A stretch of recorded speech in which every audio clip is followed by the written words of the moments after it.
Greetings, family. Peace and love to you and yours. This is Guru, and thanks for visiting my channel.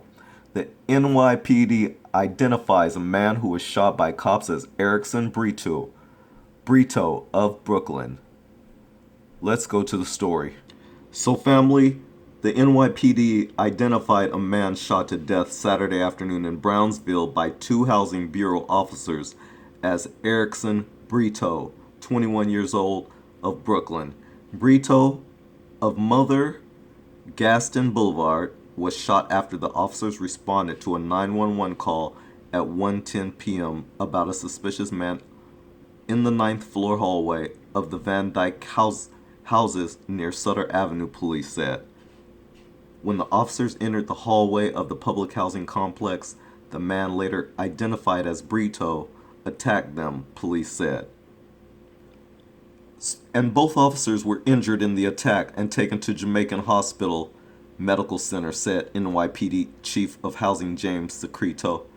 Their names were not released. They approached the subject and asked for his identification. Conversation ensued. Next thing you know, there's a scuffle. The officer removes his metal baton. The subject gets a hold of this baton and starts assaulting the two officers, Secreto said Saturday. The suspect struck both officers multiple times, he said, leaving a 2-inch gash on the male officer's head. Quote, both officers at this time fired at the subject and he was struck several times, Secreto said. The suspect was pronounced dead at the scene and the investigation is ongoing, Secreto said. The female officer was released Saturday night and the male officer remained hospitalized in stable condition, police officials said Sunday morning.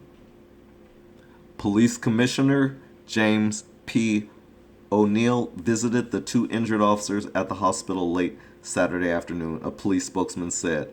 An NYPD sergeant outside the hospital said Mayor Bill de Blasio also visited, but that could not be confirmed.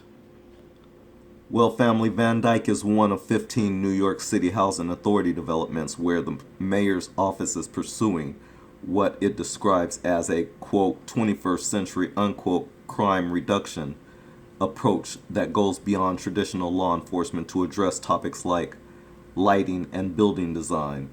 The program was put in place in 2014 as crime dropped citywide but soared in public housing developments.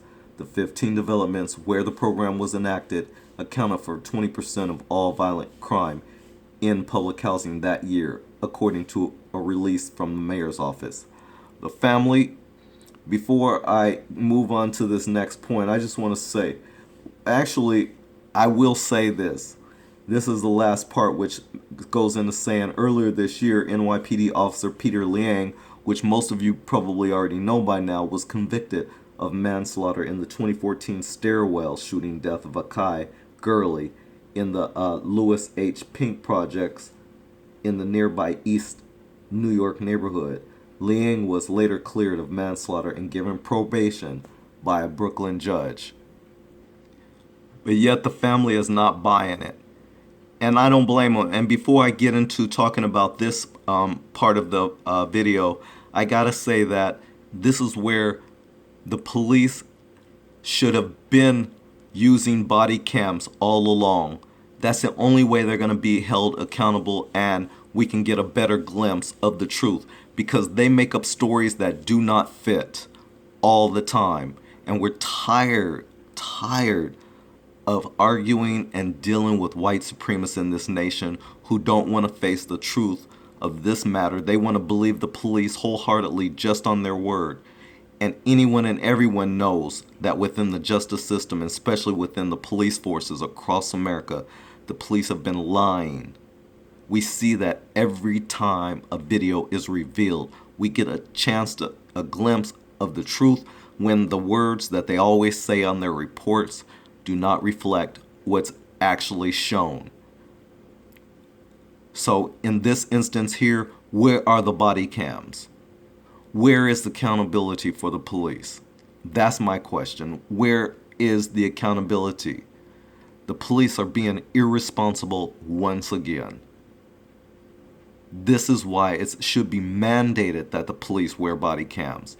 And people like David Clark, who comes along and says, well, we need to institute some procedures on how to wear them. Just slap them on them, make them wear them just like anybody else. It doesn't take a rocket scientist to figure it out. You guys act like you're stupid.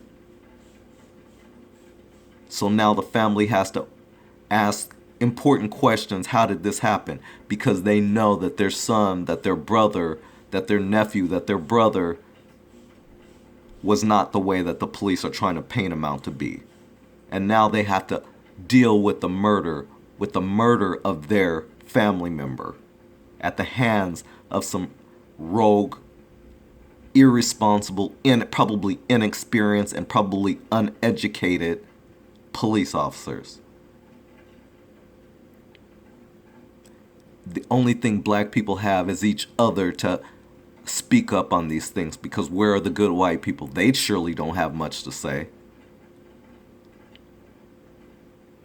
Where are the white leaders coming out saying, wait a minute, enough is enough? Where are the body cams the police should be wearing? So, moving on. The family, they're questioning the actions of two of the NYPD officers after the man was shot and killed in Brooklyn. Police say the man struggled with police inside the Van Dyke houses in Brownsville, prompting them to open fire. Yet, Victoria Brito says the pain she is feeling today is from the piece of her that is now dead. The Brooklyn woman's son, 21-year-old Erickson Gomez Brito, was shot and killed by police on Saturday afternoon. Erickson's family says he was a quiet guy who never got into trouble. Erickson's family says he was a quiet guy who never got into trouble. Quote, he has a family. He's not somebody that's been in gangs and all that stuff. They're not just going to kill somebody and think they're going to get away with it, unquote, said Erickson's sister, Omahas Brito. My apology if I didn't pronounce her name right.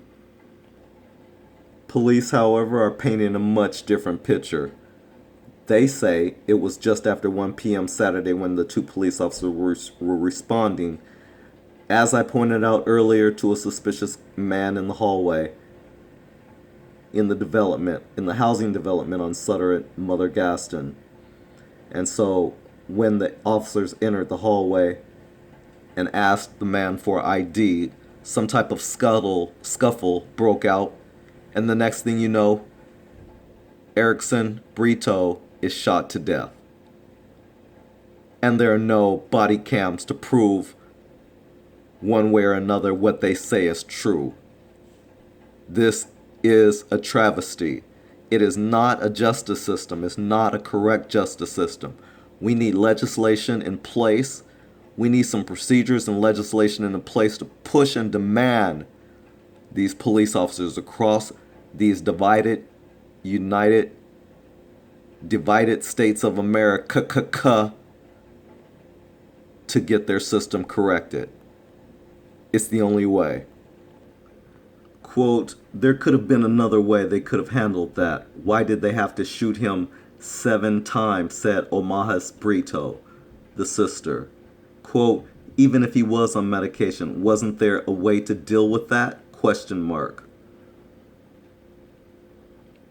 Family, before I move on, I just want to say, why is it that every time we look at the victims of police brutality and police misconduct, why is it that when we look at the pictures that the victims always have an innocence to them? We look at pictures, they don't look like your normal thugs or your normal meth heads that look like they've been on drugs for that's ravishing their lives. No, they don't look that way. These people look like they're happy people, like they shouldn't be dead. That's what they look like. But I digress. So, family members say that he was on medication 2 years ago, but not currently. And let's see. So, while police say they were responding to a call about a, quote, suspicious man in the building, many residents say that Erickson was a regular there. His family says he was in the building visiting his aunt. So, unfortunately, visiting a family member, he ended up dead because some police officers didn't know how to approach, yet again, another man of color. That man shot and killed by police in Brooklyn. Investigators say Erickson Gomez Brito attacked two NYPD officers with a police baton inside the Van Dyke houses in Brownsville. But tonight, Brito's family told Eyewitness News reporter Savon Kim that doesn't sound like the man they knew and loved. He's at Jamaica Hospital where one of the injured officers was just released. Sandra and Joe, both of those officers are rushed here to Jamaica Hospital in stable condition. Police say the man they shot and killed attacked them first, but that man's family says that's a lie. Victoria Brito says the pain she is feeling today from the piece of her that is now dead. The Brooklyn woman's son, 21-year-old Erickson Gomez Brito, shot and killed by police Saturday afternoon. His family says he was a quiet guy who never got into trouble. He has a family. He's not somebody that has been in gangs and all that stuff. They're just not going to kill somebody and think they're going to get away with it. Police, though, painting a much different picture. They say it was just after 1 p.m. when two police officers were responding to a 911 call of a suspicious man in the hallway of a housing development in Brownsville on Sutter Avenue and Mother Gaston Boulevard.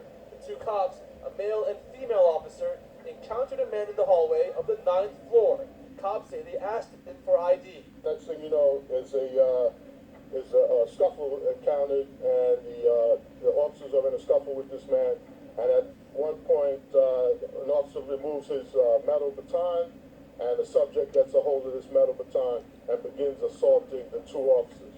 Where are the body cams? Gash in his head. The female officer sustained contusions. Both officers then shot Brito several times. He was pronounced dead at the scene. Body cams. Another way they could have handled that. Why they had to shot him 7 times. And Body even cams. Medication. Isn't there a way to deal with that? Like, they kill people every day. A straight lie. How a person will take that thing away from their waist. One other note, police say again they're responding to reports of a suspicious man in the building, but many residents say that Brito was a regular there. His family says he was visiting his aunts in the building. At Jamaica Hospital, Savon Kim, Channel 7, Eyewitness News. So family, that's the extent of this video. Rest in peace, our brother Erickson Gomez Brito. May he rest in peace. We'll get to the bottom of the story eventually, but again, I asked the question, where are the police body cams? And why is there no mandate across America for the police to wear them? It's not a difficult thing. They should be wearing them at all times. They are public servants. The excuses that the police are coming up with is just that, excuses. No more excuses. Hashtag no more excuses. Where are the body cams? The police should be wearing them now. This is Guru. Thanks for watching my video. If you like it, please like, share, and subscribe. Thanks again. Peace and love to you and yours.